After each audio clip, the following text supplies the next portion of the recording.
Mutual ഫണ്ടുകളിലെ risk എന്താണ്? കാരണം mutual ഫണ്ടിനെ പറ്റിയിട്ട് ഇത്ര ശതമാനം കിട്ടും, ഇത്ര വലിയ ഓപ്പർച്യൂണിറ്റി ആണെന്നൊക്കെ പറയുമ്പോഴും നമ്മൾ മ്യൂച്വൽ ഫണ്ടിലെ റിസ്ക് എന്താണെന്നുള്ളത് അണ്ടർസ്റ്റാൻഡ് ചെയ്യണം.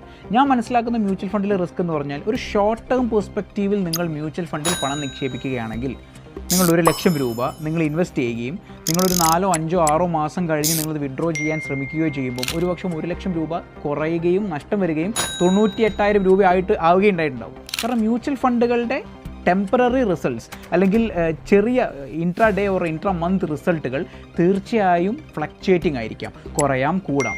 പക്ഷേ on a long term perspective, ഒരു കൊല്ലത്തെയോ 3 കൊല്ലത്തെയോ 5 കൊല്ലത്തെയോ ഡ്യൂറേഷനിലേക്കാണെങ്കിൽ mutual fund is pretty good and very less risky for you to invest. പക്ഷേ ഒരു വളരെ ഷോർട്ട് ടേം ആയ ഒരു കാലയളവിലേക്ക് നിങ്ങൾ പണം നിക്ഷേപിക്കാൻ ആവശ്യപ്പെടുകയാണെങ്കിൽ തീർച്ചയായും mutual fund might not be the greatest option for U.